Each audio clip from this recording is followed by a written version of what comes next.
Now we are in section 3 of the panel. In this section, we will program the color sequence of our design. Once the design is selected, below it we can see the general information. Here, it shows how many colors make up the design. This design has 4 color changes, so 4 rows appear. On the right side, we have the needles. In this case, we are working with a 15 needle machine, so they are numbered from 1 to 15. Here, we can also program and match the digital color with the physical thread cone placed on each needle. If we want to match the colors with the threads installed on the embroidery machine, we press this button. A window will appear with the color palette. If you don't find the color you're looking for, you can use the arrows to move through different pages.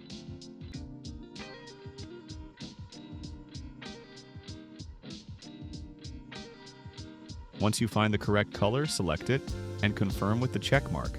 And that's it. The needles are now properly programmed with the assigned colors. This process can be repeated for each needle depending on the thread cones currently installed. But if the colors already correspond to the cones you are using, you will only need to select the colors on the right side.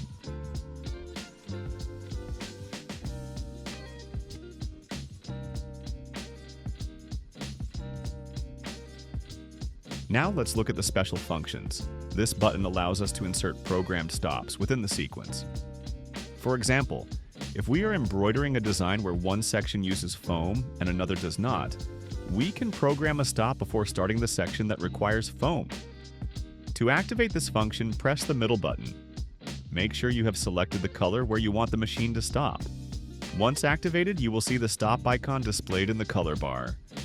It appears with a flower symbol. This means the machine will automatically stop at that point. We also have another function available. This function not only stops the machine, but also moves the pantograph forward. It is very useful when working with appliques or patches. For example, first we embroider a running stitch outline. Once finished, the machine stops and the pantograph moves forward, making it easier to place the patch without removing the hoop.